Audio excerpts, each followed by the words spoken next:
дар мувофиқа бо асосгузори сулҳу ваҳдати миллӣ, пешвои миллат президенти ҷумҳурии Тоҷикистон муҳтарам Эмомалӣ Раҳмон рамзҳои ҷашни байналмилалии Наврӯз ва соли нави миллӣ барои солҳои 2019-2021 тасдиқ гардид. ин рамзҳо аз тарафи иттифоқи рассомони Тоҷикистон дар асоси хулосаҳои донишмандони Академияи илмҳои ҷумҳурии Тоҷикистон омода шудааст. рамзи якум арчамонанд буда аз 7 табақ иборат мебошад. ҳамаи табақҳо аз давраҳо иборат буда мазмуни гардиши фалак ва коинотро ифода менамояд. ҳар давра бо нақшу нигори миллӣ ороиш дода шудааст.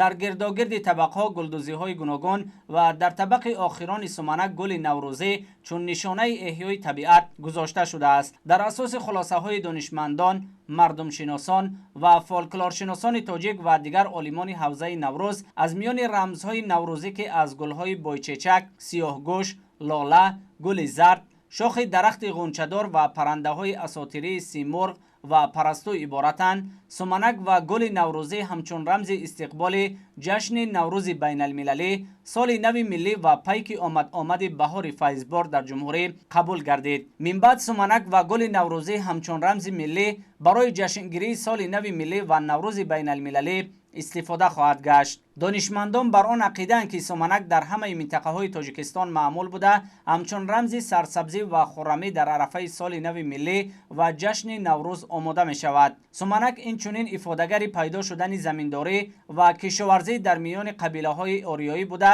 муносибату муҳаббати деҳқонро ба гандум ки ризқу рӯзии одам аст ифода менамояд. дар зарфи гирд омода кардани суманак рамзи коиноту замин буда ҷовидонагии табиату инсонро тасвир месозад.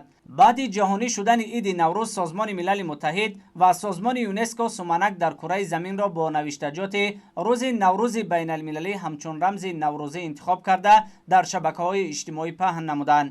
рамзи дуюм намуди доирашакл дошта, дар мобайни он кураи замин, аз ду тарафи он парчами миллӣ ва пайки баҳор, суманак, парасту, нақшу нигори гулдузӣ ҳамчун рамзи ҳунарҳои мардумӣ ва рангинкамон бо навиштаҷоти Наврӯз 2020 бо забони тоҷикӣ инъикос ёфтааст. ба вазорату идораҳо, ташкилоту муассисаҳо, мақомоти иҷроияи ҳокимияти давлатии вилоятҳо, шаҳри Душанбе, шаҳру ноҳияҳо тавсия дода мешавад ки рамзи якумро ба ҷои арча дар назди идораҳо, кӯчаву хиёбонҳо, иншооту хонаҳои истиқоматӣ ҳамчун рамзи ҷашни Наврӯз ва таҷлили соли нави миллӣ аз 19 то 25 марти соли 2020 насб намоянд.